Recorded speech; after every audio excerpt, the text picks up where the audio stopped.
बहुत पहले की बात है। एक दूर के राज्य में एक बुद्धिमान राजा रहता था। वह अपनी प्रजा से बहुत प्यार करता था और हमेशा चाहता था कि उसका राज्य न्यायपूर्ण, खुशहाल और शांतिपूर्ण रहे।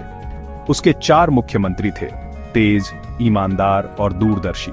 लेकिन एक पड़ोसी राज्य में एक ईर्ष्यालु और लालची राजा था। वह सीधा युद्ध नहीं चाहता था। इसके बजाय उसने इस राजा को शर्मिंदा करने और उसके मंत्रियों की बुद्धिमत्ता की परीक्षा लेने की योजना बनाई। तो उसने अपने सबसे चतुर मंत्री को बुद्धिमान राजा के दरबार में भेजा। जाओ, वहीं रहो और उनके मंत्रियों को मूर्ख साबित करो, उसने आदेश दिया।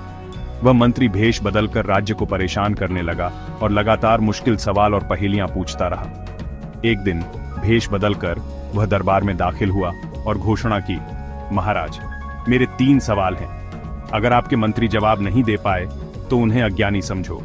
राजा मुस्कुराया और बोला, पूछो, मेरे मंत्री हर सवाल का जवाब देंगे। मंत्री मुस्कुराया और पूछा, इस दुनिया में सबसे बड़ी सच्चाई क्या है?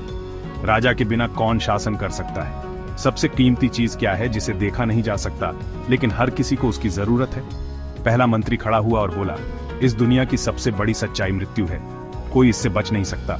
यह सबके लिए एक समान है। दूसरे मंत्री ने जवाब दिया, राजा के बिना भी न्याय और कानून शासन कर सकते हैं। अगर लोग नियमों का पालन करें और निष्पक्ष हों तो देश चलता रहता है। तीसरे मंत्री ने कहा, सबसे कीमती चीज विश्वास है।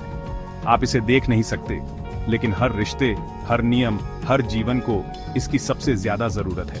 यह सुनकर भेष बदले मंत्री के पास कहने के लिए कुछ नहीं बचा। राजा मुस्कुराया और बोला, जहां ऐसे बुद्धिमान मंत्री हों वहां किसी दुश्मन की चाल सफल नहीं हो सकती। मंत्री का सच सामने आ गया और उसे वापस भेज दिया गया। तो सीख क्या है? बुद्धिमत्ता और चतुराई कोई भी युद्ध जीत सकती है, भले ही तलवारों के बिना हो। अच्छे सलाहकार राजा की सबसे बड़ी ताकत होते हैं और सच्चाई, न्याय और विश्वास ये किसी भी राज्य के खंभे हैं।